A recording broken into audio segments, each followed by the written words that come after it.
Martine a travaillé pendant 9 ans avec dévouement et fidélité pour la famille Lefebvre, sans jamais rien demander d'autre que son salaire et le respect qu'elle n'a jamais vraiment reçu. Lorsque sa patronne a trouvé dans son sac une photo de M. Alain, la jalousie l'a aveuglée et elle a décidé de la renvoyer avec la pire humiliation qu'elle pouvait imaginer. Un camion poubelle rouillé et rempli d'ordures en guise de paiement pour près d'une décennie de travail. Pourquoi Martine gardait-elle cette photo dans son sac? Que comptait-elle faire avec quelque chose qu'elle n'aurait jamais dû toucher? Ou peut-être que si, elle le devait. Restez avec moi jusqu'à la fin pour découvrir la véritable intention de Martine et l'issue de toute cette confusion. Dites-nous dans les commentaires ci-dessous ce que vous pensez que Martine voulait faire en prenant la photo de son patron et en la cachant dans son sac. Après avoir vu toute l'histoire, commentez à nouveau si vous aviez raison ou si vous n'auriez jamais imaginé que Martine était capable de planifier une telle chose. Cliquez sur le bouton « J'aime » et passons à l'histoire. L'aube se levait tôt sur la demeure des Lefebvre, et avec elle arrivait Martine. 9 ans. 9 ans à se lever aux aurores, à franchir le portail en fer forgé, avec ses mains propres et son cœur bien disposé. 9 ans à frotter les sols jusqu'à les voir briller comme des miroirs. À repasser les chemises de M. Alain avec la même délicatesse qu'une mère préparant son fils pour un événement important. 9 ans à prendre soin de cette maison comme si c'était la sienne, bien qu'elle ne l'ait jamais été. Martine était veuve depuis que Lucie avait 3 ans et que Thomas commençait à peine à marcher à 4 pattes. Son mari était parti sans prévenir, emportant avec lui la stabilité et ne laissant que l'amour en héritage. Depuis, elle avait appris que l'amour sans travail ne suffit pas à nourrir sa famille, et que le travail sans amour épuise l'âme. C'est pourquoi elle faisait les deux en même temps. Elle travaillait avec amour. La demeure des Lefebvre était grande, froide dans les couloirs et bouillante de conflits. Monsieur Alain était un homme bon, à la voix grave et au regard tranquille, qui saluait Martine chaque matin d'un bonjour sincère. Madame Françoise, en revanche, était une femme au caractère bien trempé, habituée à commander et peu habituée à remercier. Elle n'était pas cruelle par nature, mais l'orgueil avait tellement grandi en elle au fil des ans qu'il lui voilait la vue. Martine ne s'est jamais plainte, ni quand elle devait nettoyer après les fêtes qui durèrent jusqu'à l'aube, ni quand on lui confiait des tâches qui n'étaient pas les siennes, ni quand Madame Françoise lui parlait avec ce ton qu'elle réservait au personnel de maison. Elle prenait simplement son chiffon, son balai ou ce qu'il fallait, et continuait son chemin avec la même dignité silencieuse, car Martine possédait quelque chose que l'argent des Lefebvre ne pouvait acheter, la foi. Une foi vivante, vécue à genoux et en larmes, faite d'autels et de photographies. Depuis des mois, chaque dimanche, sans faute, Martine sortait du fond de son sac une photo de M. Alain, découpée dans un vieux journal où il avait été interviewé, et la plaçait sur l'autel de l'église du pasteur Étienne. Puis elle fermait les yeux, joignait les mains et priait comme si le monde dépendait de cette prière, car pour M. Alain, c'était le cas. Les médecins avaient été clairs, maladie incurable, quelques semaines à vivre. M. Alain le savait, Madame Françoise le savait et Martine le savait aussi, car dans cette maison, les murs étaient fins et les pleurs de Madame Françoise la nuit étaient entendus de tous. Personne d'autre que Martine ne priait pour lui en secret. C'est un mardi ordinaire que tout a basculé. Martine nettoyait le dressing principal quand elle a entendu les pas pressés de Madame Françoise. Elle n'y a pas prêté attention, continuant son travail, mais elle a alors remarqué qu'elle avait laissé son sac sur la chaise de la coiffeuse. Quelques secondes plus tard, elle a entendu le bruit caractéristique d'une fermeture éclair qui s'ouvre. Elle s'est arrêtée. En se retournant, elle a vu Madame Françoise, avec la photo de M. Alain entre les doigts. Son visage avait changé d'un coup. Le sang l'avait quitté, puis était revenu d'une couleur inquiétante. Ses yeux, habituellement petits, s'étaient agrandis au point de devenir dangereux. « Qu'est-ce que c'est que ça ?» a-t-elle demandé. Sa voix un fil tendu sur le point de se rompre. Martine a ouvert la bouche, mais Madame Françoise n'a pas attendu de réponse. Pourquoi as-tu une photo de mon mari dans ton sac ?» Les mots sont tombés dans la pièce comme des pierres. Martine a tenté d'expliquer, mais à ce moment-là, Madame Françoise avait déjà pris sa décision. Il n'y avait aucune explication qu'elle soit disposée à écouter. La jalousie est sourde et l'orgueil blessé ne résonne pas. « Vous pouvez finir la semaine », a dit Madame Françoise en pliant la photo avec une fureur à peine contenue. « Mais vendredi, vous prenez vos affaires et vous ne revenez pas. » Martine a baissé la tête, elle n'a pas pleuré devant elle. Elle a attendu d'être rentrée chez elle, d'embrasser Lucie et Thomas. Et là, oui, elle a pleuré. Mais même en pleurant cette nuit-là, elle a ressorti la photo de M. Alain, celle que Madame Françoise lui avait rejetée, et a prié pour lui avec plus de ferveur que jamais. Car Martine pouvait perdre son travail, mais pas sa foi. Le vendredi est arrivé avec un ciel nuageux, comme si même le temps savait que ce jour ne méritait pas de soleil. Martine s'est présentée à la demeure des Lefebvre pour la dernière fois, avec la même ponctualité que toujours. Elle portait ses vêtements de travail, même si au fond d'elle, elle savait qu'il n'y aurait plus de travail à faire. Il fallait juste récupérer ce qui lui appartenait et clore en silence et avec dignité 9 années de sa vie consacrées à cette maison.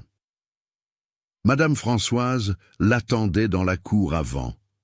Elle était bien habillée, comme d'habitude, avec son tailleur blanc des jours importants et ses chaussures à talons sur les pavés.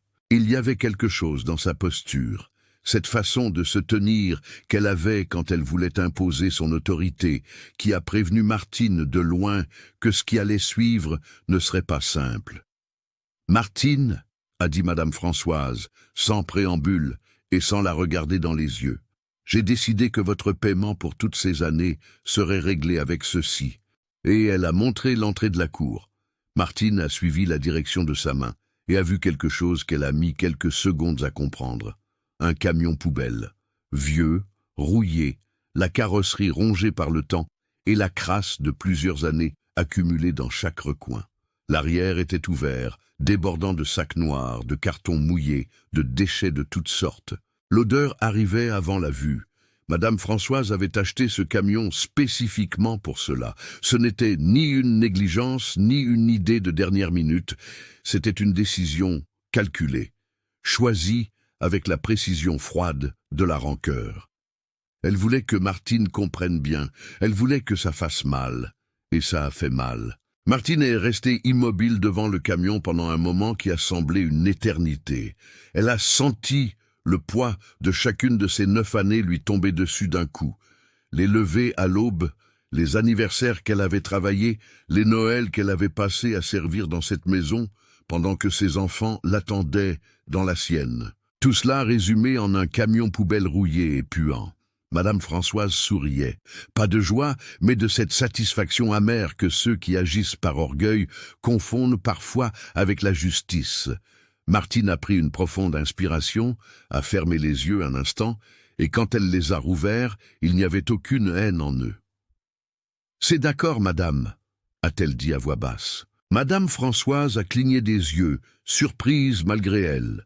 Elle s'attendait à des larmes, des reproches, peut-être une porte qui claque. Pas ce calme. « Je termine mes journées de travail comme convenu », a ajouté Martine, « et vendredi prochain, je viendrai chercher mes affaires. » Sans un mot de plus, elle est entrée dans la demeure et a pris son balai. À l'intérieur, les murs étaient les mêmes. Les sols qu'elle avait lavés des centaines de fois étaient les mêmes. Mais quelque chose avait changé, et les 2 femmes le savaient.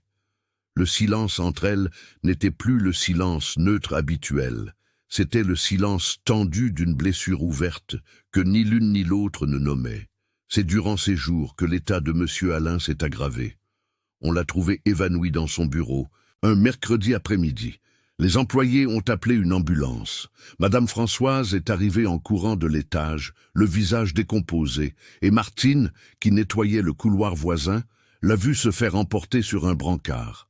Monsieur Alain avait les yeux fermés et la peau de la couleur du papier. Dans l'ambulance, Madame Françoise lui tenait la main, avec un désespoir que Martine ne lui avait jamais vu. L'espace d'un instant, l'orgueil avait disparu, ne laissant que la femme qui aimait son mari de tout son être. Martine n'est pas montée dans cette ambulance, mais cette nuit-là, à genoux dans sa chambre, elle a prié plus fort que jamais. Le lendemain, Madame Françoise lui a demandé, non pas ordonné, mais demandé, ce qui était déjà différent, de l'accompagner à l'hôpital. Martine a accepté sans condition. Elles sont arrivées dans une chambre blanche, où les appareils faisaient du bruit et où les tubes étaient trop nombreux. Le médecin les a accueillies dans le couloir, avec cette expression que les médecins apprennent pour donner de mauvaises nouvelles. Sérieuse, douce, sans espoir déguisé en espoir. « Il lui reste 7 semaines, a-t-il dit.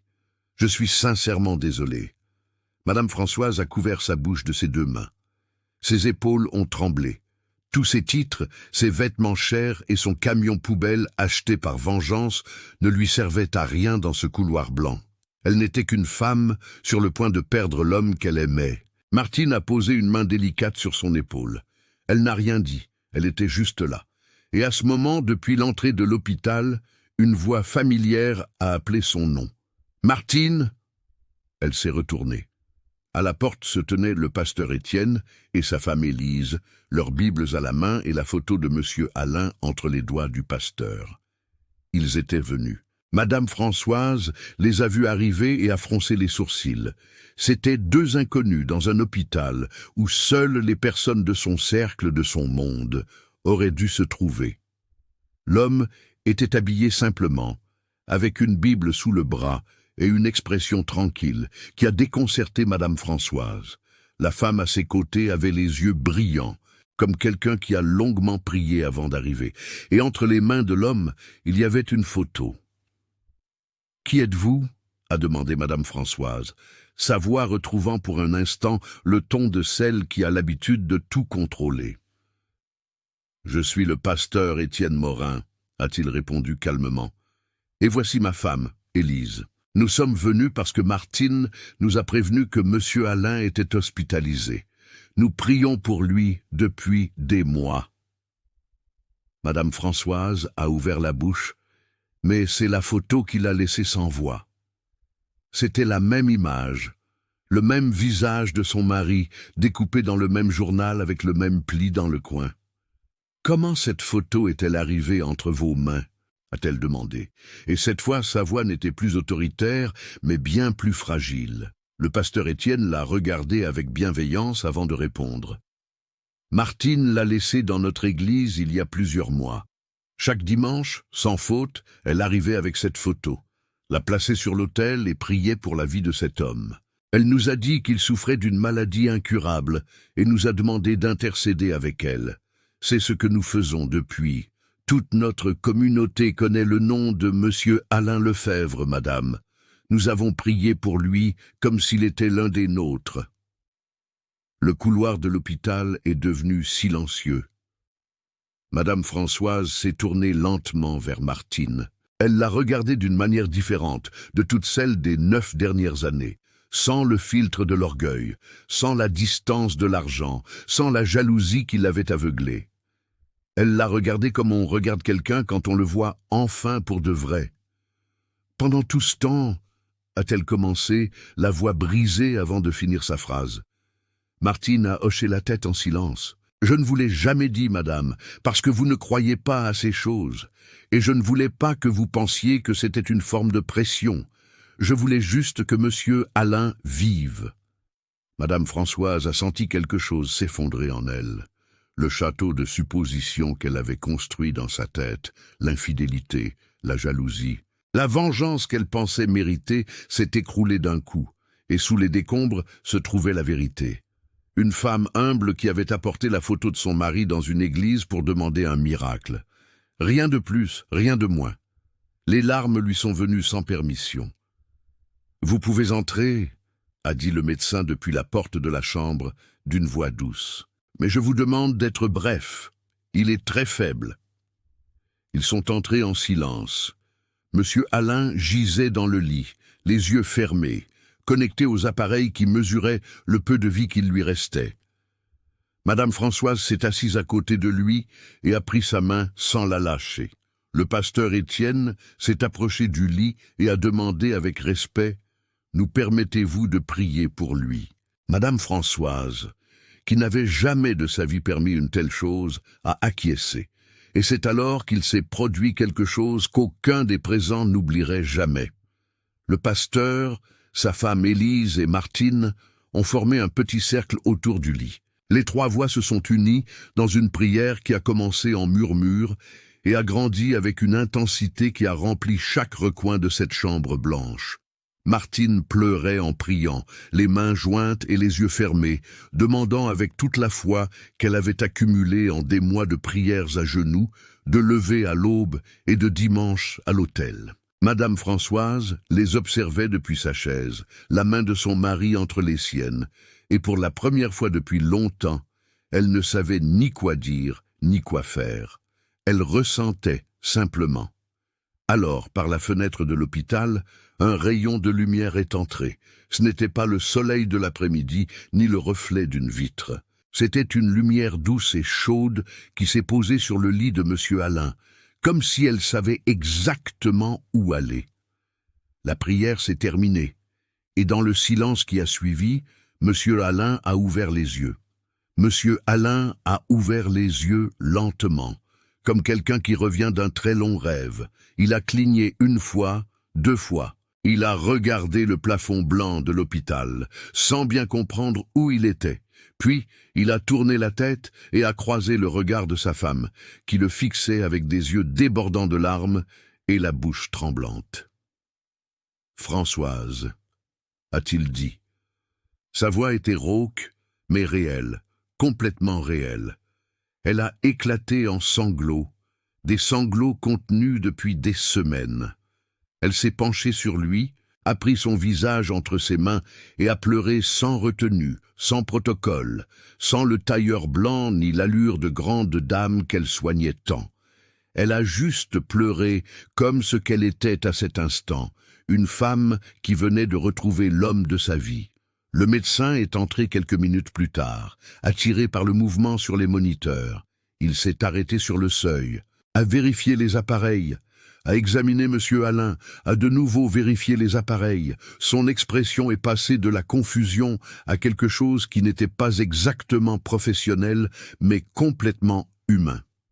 Il est sorti sans rien dire. Il est revenu 20 minutes plus tard avec 2 autres médecins et un dossier rempli de nouveaux examens. Tous les 3 ont tout vérifié en silence, échangeant des regards que personne d'autre ne pouvait déchiffrer. Finalement, le médecin-chef s'est tourné vers les personnes présentes, les yeux humides. « Je n'ai aucune explication médicale pour ce que je vois », a-t-il dit, sa voix n'ayant plus l'assurance habituelle. « Selon tous nos examens précédents, cet homme ne devrait pas être conscient, il ne devrait pas parler. » Il a fait une pause, et quand il a continué, les mots lui sont sortis avec une honnêteté rare dans un hôpital. J'ai toujours cru que seul un miracle pouvait le sauver, et je crois qu'aujourd'hui, j'en ai été témoin.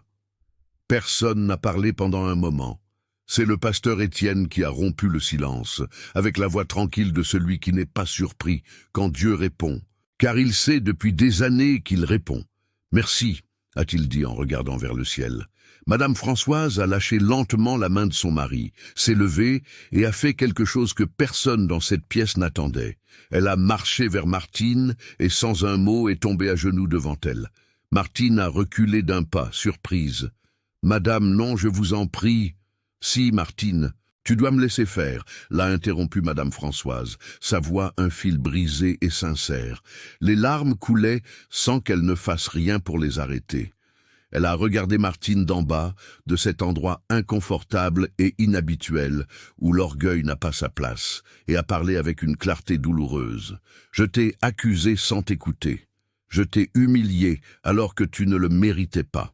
Je t'ai payé avec des ordures pour 9 ans de dévouement, de fidélité, d'amour envers cette famille que je n'ai jamais su voir. » Elle a repris son souffle. « Pendant que je te punissais, tu étais à genoux dans une église à prier pour la vie de mon mari. J'ai honte de moi, Martine. Je te demande pardon. À genoux, je te le demande. » Martine l'a regardé pendant un long moment, puis s'est accroupie, l'a prise par les bras et l'a aidée à se relever. « Vous êtes déjà pardonnée, madame, » a-t-elle dit simplement. Avant même que vous ne me le demandiez. Madame Françoise l'a serré dans ses bras. C'était une étreinte maladroite au début, entre deux femmes qui n'avaient jamais eu ce genre de proximité, mais qui est devenue réelle et sincère au fil des secondes. Martine lui a donné une petite tape dans le dos, comme on le fait à quelqu'un qui a besoin qu'on lui dise sans mots que tout ira bien. Depuis le lit, Monsieur Alain les observait, les yeux brillants et un sourire faible mais authentique sur les lèvres. « Quelqu'un peut m'expliquer ce que j'ai manqué ?» a-t-il murmuré. Une semaine plus tard, Monsieur Alain est sorti de l'hôpital en marchant. Les médecins ont parlé de cas extraordinaires. Les journaux, quand ils l'ont appris, ont titré sur une histoire incroyable. Mais dans la petite église du pasteur Étienne, où toute une communauté avait prié pendant des mois pour un homme que la plupart n'avaient jamais vu, on l'a simplement appelé par son nom, un miracle. Le premier dimanche après sa sortie, Monsieur Alain est arrivé à cette église au bras de sa femme. Madame Françoise est entrée à pas lents, regardant tout avec les yeux grands ouverts de quelqu'un qui visite pour la première fois un lieu qui change quelque chose en soi. Elle s'est assise sur un simple banc en bois, sans tapis, ni chandeliers en argent, ni rien de semblable à ce qu'elle avait dans sa demeure, et elle a ressenti quelque chose que sa demeure ne lui avait jamais donné, la paix. Le pasteur Étienne a prêché ce matin-là sur la foi, qui déplace les montagnes, et sur la façon dont Dieu utilise parfois les mains des humbles pour accomplir ce que le pouvoir ne peut atteindre. Madame Françoise a écouté chaque mot avec une attention qu'elle n'avait jamais prêtée à quoi que ce soit en dehors de son propre monde. À la fin du service, elle s'est approchée de Martine avec une petite boîte entre les mains. « Ceci ne répare pas ce que j'ai fait, » a-t-elle dit, « mais je veux que tu l'aies. » Martine a ouvert la boîte. À l'intérieur, il y avait une enveloppe avec son solde de tout compte, calculée avec honnêteté, en tenant bien compte des 9 années, ainsi qu'une lettre manuscrite de Madame Françoise, lui demandant de revenir travailler pour eux, non pas comme une employée, mais comme un membre de la famille, avec un salaire juste, du respect et la place qu'elle avait toujours méritée. Martine a lu la lettre en silence. Quand elle a eu fini, elle a plié le papier avec soin et l'a gardé près de son cœur, au même endroit où elle avait porté pendant des mois la photo de Monsieur Alain. « Oui, j'accepte », a-t-elle dit en souriant. Dehors, le soleil de ce dimanche entrait par les vitraux de l'église avec la même lumière douce et chaude qui était entrée par la fenêtre de l'hôpital. Lucie et Thomas couraient dans l'allée avec d'autres enfants de la communauté. Monsieur Alain discutait avec le pasteur Étienne avec l'aisance de 2 hommes qui se connaissent déjà, même s'ils venaient à peine de se rencontrer. Et Madame Françoise, debout à côté de Martine, sur le parvis de l'église, regardait tout cela avec les yeux de quelqu'un qui vient de comprendre quelque chose d'important. Que la foi n'a pas besoin d'être la vôtre pour vous sauver, que parfois quelqu'un d'autre la porte pour vous, à genoux et en silence, jusqu'à ce que le miracle arrive. Cette histoire nous rappelle que la vraie foi ne cherche pas la reconnaissance. Martine n'a jamais prié pour être vue, n'a jamais demandé de crédit, n'a jamais exigé que Madame Françoise sache ce qu'elle faisait dans cette église. Elle a prié en silence parce qu'elle aimait, et l'amour qui ne demande pas d'applaudissements est le plus puissant qui soit. Parfois, la vie nous met face à un camion poubelle, une humiliation, une injustice, un paiement indigne pour tout ce que nous avons donné. Et à ce moment-là, la chose la plus difficile et la plus grande que nous puissions faire est de ne pas répondre par la haine, mais de continuer à genoux, de continuer à croire, de continuer à aimer, car ce que nous semons dans la foi, même si personne ne le voit, finit toujours par fleurir. N'abandonnez pas votre prière. Quelque part, quelqu'un en a besoin plus que vous ne l'imaginez. Que Dieu vous bénisse d'avoir écouté cette histoire. On se retrouve à la prochaine. N'oubliez pas de vous abonner à notre chaîne et de partager cette histoire avec les personnes que vous aimez.